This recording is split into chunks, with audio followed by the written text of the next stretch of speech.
Hi everyone, welcome back to the channel be my mentor. I am Vaibhav और hope आप सभी अच्छे होंगे और आपकी सीयूईटी की प्रिपरेशन भी काफी अच्छी चल रही होगी, क्योंकि यार मेरे स्टूडेंट की तो यार ट्रैक पे आ गई है और काफी अच्छी चल रही है।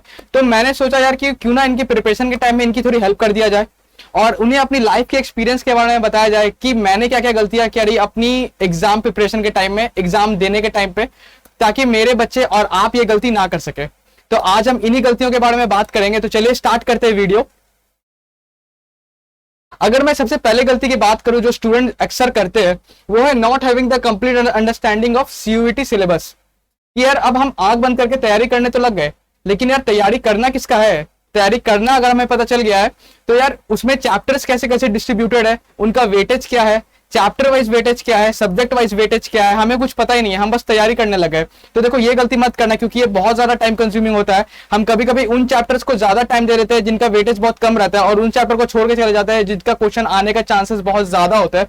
तो ये गलती मत करना अपने लाइफ में, क्योंकि मैंने ये कर चुका हूं और मैंने देख भी चुका है। तो सिलेबस को अच्छे से पता कर लेना सीयूईटी एग्जाम देने से पहले, ठीक है। एक बार जान लेना कि chapter wise preparation, chapter wise weightage क्या क्या है और कौन कौन से चैप्टर तुम्हें नहीं पता है जिनका वेटेज बहुत ज्यादा हाई है, जिनको तुम अच्छे से टाइम दे सको एग्जाम के टाइम, और एक दो दिन रिवीजन भी कर सको ताकि तुम्हारा हाथ अच्छे से फ्री हो जाए एग्जाम देने के टाइम पे, ठीक है। तो यार ये गलती मत करना।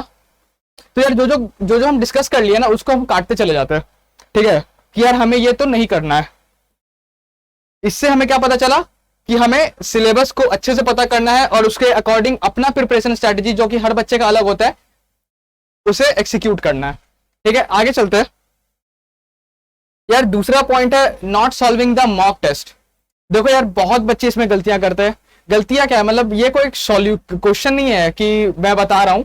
ये मॉक टेस्ट का मतलब क्या है कि यार देखो एग्जाम देने से पहले ना हम अपना जो थ्योरी पढ़ते हैं उसको एक्सिक्यूट करते हैं कि यार कम से कम मैं देख लूं कि मैं जो फॉर्मूला 10 बार पढ़ चुका हूं कि यार वो मेरे से एग्जाम टाइम में अप्लाई होगा कि नहीं होगा। काफी बच्चे होते हैं यार जो एक रात पहले पढ़ के जाते हैं और वो सोचते हैं कि हाँ ये अगर इसका क्वेश्चन आएगा तो मैं कर दूंगा, लेकिन लिटरली मैं बता रहा हूँ ऐसा नहीं होता है। मैं भी ये करके देख चुका हूँ और यार मेरे से तो सवाल सॉल्व नहीं हुए थे एग्जाम में। जो मैंने एक महीने पहले पढ़ के रखा था और उसको मैंने 10 बार रिवाइज किया था, उसके मॉक पेपर में उसके सवाल आए थे, मैंने किया था, तब वो जाके सवाल मेरे से सॉल्व हुआ था, ठीक है। तो एक ये गलती मत करना, एटलीस्ट कम से कम 10-15 पेपर सॉल्व करके जाना पेपर से पहले, मेन पेपर से पहले मॉक के पेपर सॉल्व करना अच्छे से, ताकि तुम्हें ये पता चल जाए कि यार एक पैटर्न मिल जाता है अपने को पेपर सॉल्व करने का, ठीक है। हम एक्सपेरिमेंट करते जाते हैं मॉक टेस्ट में कि यार चलो मैं ये सब्जेक्ट ये टॉपिक पहले करूंगा इस पेपर में, फिर अगले मॉक टेस्ट में मैं ये सब्जेक्ट पहले करूंगा, फिर हम उसके मार्क्स कंपेयर करते हैं। ऐसे बहुत सारे तरीके होते हैं स्टूडेंट्स, सबका अपना अपना इंडिविजुअल होता है, ठीक है। तो इससे हमें ये पता चलता है कि हम पेपर कैसे अटेम्प्ट कर सकते हैं। और देखना मोस्ट ऑफ द टाइम जो हम रिदम निकालते हैं या फिर जो हम एक सीक्वेंस निकालते हैं पेपर ऑर्डर करने का 10-15 मॉक देने के बाद, सेम उसी सीक्वेंस में हमारा मेन पेपर भी हो जाता है और काफी अच्छा होता है, ठीक है। तो एक इस पे ध्यान देना कि मॉक पेपर तो यार ज्यादा से ज्यादा सॉल्व कर जाना एग्जाम टाइम, क्योंकि सीयूसीटी पहली बार आ रहा है।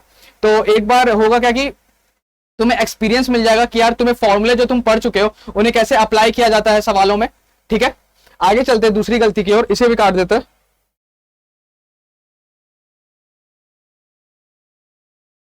तीसरी गलती देखते हैं यार क्या करते हैं, यार इग्नोर रिवीजन, ठीक है। मैं भी ये कर चुका हूं, तुम मत करना, ठीक है। रिवीजन बहुत इंपॉर्टेंट होता है यार। देखो बहुत सारे ऐसे टीचर्स होते हैं, ठीक है, कोचिंग में हो गए, स्कूल में हो गए, जो बोलते हैं यार कि यार देखो ये मेरे नोट्स है, इससे पढ़ लो, इसके बाहर कुछ नहीं आएगा, ठीक है सर पढ़ लिया मैंने, वो मान लेते हैं। लेकिन यार वो जब उसका मुझे आखिरी टाइम जब मुझे पेपर आया, जब मेन टाइम में मुझे वो फॉर्मूला लगाना है और वो फॉर्मूला याद ही नहीं आ रहा है, तो फिर क्या फायदा ऐसे पढ़ाई का, आप ही सोचो, ठीक है।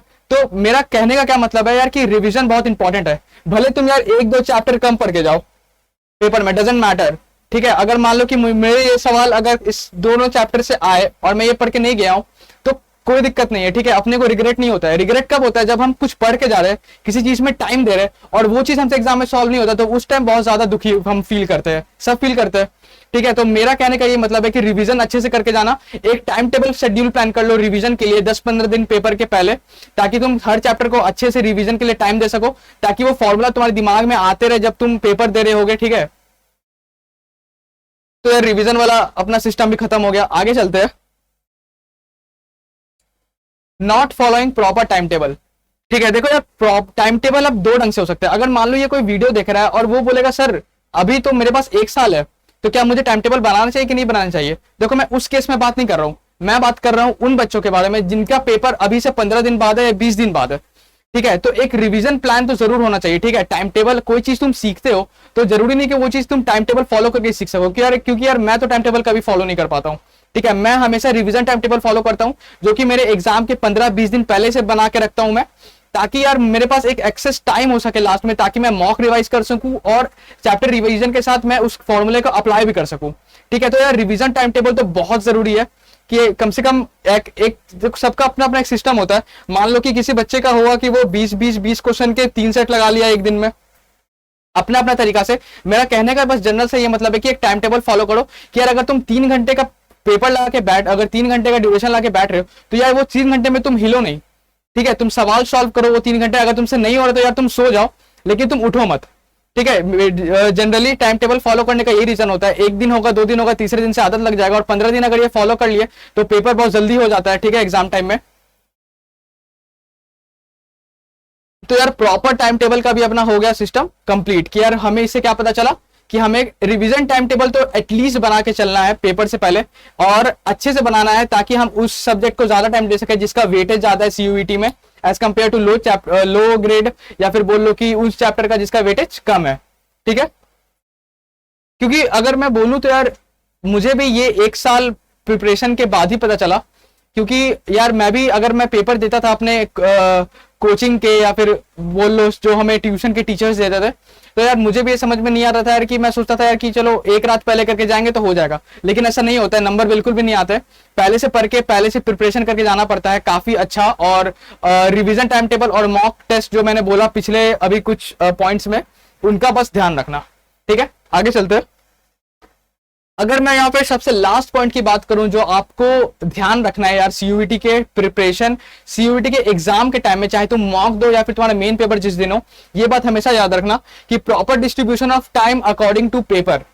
ठीक है, मान लो तुम्हारे पास पेपर है, तुम्हारे पास 3 घंटे है, अब तुमने पेपर को देखना स्टार्ट किया और तुमने ये डिविजन बना लिया यार कि मैं ये सब्जेक्ट जो है ये पहले 1 घंटे में करूंगा, ये सब्जेक्ट में इसके लिए मैं 45 मिनट्स दूंगा, इसके लिए मैं 1 घंटा दूंगा, कोई दूसरा सब्जेक्ट होगा उसके लिए मैं, अगर मैं उसके में कॉन्फिडेंस हूं तो वो मैं 30 मिनट में कर दूंगा, तो यार मैं उसे लास्ट के 30 मिनट में करूंगा। तो यार देखो ये जो प्लानिंग है ना, ये करना पेपर के टाइम में बहुत जरूरी है। ठीक है, कुछ बच्चे होते हैं जो पेपर देखे और क्वेश्चन नंबर 1 से बनाना स्टार्ट करते हैं, ऐसा नहीं करना। मुझे पता है कि अगर तुम पढ़ के गए तो तुम्हें सारे सवाल हो जाएंगे, लेकिन फिर भी एक बार प्रिपरेशन स्ट्रैटेजी और टाइम डिस्ट्रीब्यूशन बहुत जरूरी है एग्जाम के टाइम में, क्योंकि यार अगर मुझे 2 हार्ड वर्कर स्टूडेंट्स को डिफरेंशिएट करना पड़े तो मैं इसी बेसिस पे करूंगा। अगर हम मार्क्स में देखेंगे तो मार्क्स उसी हार्ड वर्किंग स्टूडेंट के ज्यादा आते हैं जो यार अपना पेपर डिस्ट्रीब्यूट करके चलता है। ठीक है, उसे पता होता है कैलकुलेशन कि यार कि जो मुझे नहीं आना है वो मैं सबसे लास्ट में देखूंगा हिट एंड ट्राई से, या फिर जो मुझे आता है वो मैं पहले करते चला जाऊंगा। और अगर मान लो कि ये जो सेक्शन है, अगर वो 1 घंटा में मैंने एज्यूम किया स्टार्टिंग के 5 मिनट में ही कि यार मैंने पेपर देख के एज्यूम कर लिया, एक टाइम शेड्यूल बना लिया कि मैं इसमें 1 घंटा दूंगा, और मान लेते कि वो 1 घंटा क्रॉस कर गया लेकिन मेरे अभी भी 3 सवाल बाकी है, तो मैं इस सेक्शन से जंप करके इस सेक्शन में आऊंगा, मैं उसमें नहीं अटका रहूंगा। ठीक है, भले वो सवाल मुझे आता होगा लेकिन मैं फिर इस सेक्शन में अटेम्प्ट करूंगा सवाल, और इस सेक्शन करने के बाद फिर अगर मेरे पास लास्ट में टाइम बचा फिर मैं इस सेक्शन पे जाऊंगा और वो सवाल अटेम्प्ट करूंगा। ये होता है पेपर करने का तरीका, अपने अपने ढंग से, अपने अपने अकॉर्डिंग से पेपर डिस्ट्रीब्यूट करना। ठीक है, और देखना कि जिसका इसका वेटेज ज्यादा है, जिसका इसका सवाल तुम्हें लग रहा है कि मैं काफी कॉन्फिडेंस हूं बनाने के लिए, वो सवाल पहले करना। और ये वाला प्रॉब्लम भी हमारा हो गया। तो यार ये जो 5 पॉइंट्स मैंने तुम्हारे सामने अभी रखे हैं, ये मेरी ओन पर्सनल लाइफ से मैंने तुम्हारे सामने रखे हैं, क्योंकि यार मुझे पता है कि यार बच्चे बहुत मेहनत कर रहे हैं अभी सीयूईटी के टाइम में। ठीक है, तो मैं चाहता हूँ उनकी मेहनत खराब नहीं हो यार, क्योंकि यार मेहनत जब खराब होता है ना तो बहुत बुरा लगता है आदमी को लाइफ में। ठीक है, तो मैं चाहता हूँ यार कि कुछ कुछ पॉइंट्स ये सब जो मैंने डिस्कस करे इसको एक बार ध्यान में रखना। ठीक है, और मैं बिल्कुल श्योर हूँ यार कि ये 5 पॉइंट अगर तुम ध्यान में रखोगे और अगर तुम साथ में हार्डवर्क भी कर रहे हो तो यार तुम्हें कहीं कोई प्रॉब्लम नहीं आने वाली और तुम्हारा पेपर बहुत अच्छा जाएगा। और मुझे डेफिनेटली पता है यार कि तुम खुद आके मेरे सामने बोलोगे कि यार सर आपने जो टिप्स बताए थे, आपने जो पॉइंट्स बताए थे वो काम कर गया एग्जाम टाइम में। ठीक है, तो ये चीज का बिल्कुल भी ध्यान रखना। और अगर आपको ये वीडियो पसंद आई हो तो प्लीज लाइक करो और अपने दोस्तों के साथ शेयर करो। अगर आप कोई भी दोस्त है, आपके फैमिली मेंबर्स है जो सीयूटी की प्रिपरेशन कर रहा है या फिर करना चाह रही है, उसे आप शेयर कर सकते हैं ये वीडियो। अगर आप चैनल पे नए हो तो प्लीज बेल आइकन को दबाओ और चैनल को सब्सक्राइब करो ताकि इस वीडियो का कोई भी आपको लेटेस्ट अपडेट मिस नहीं हो।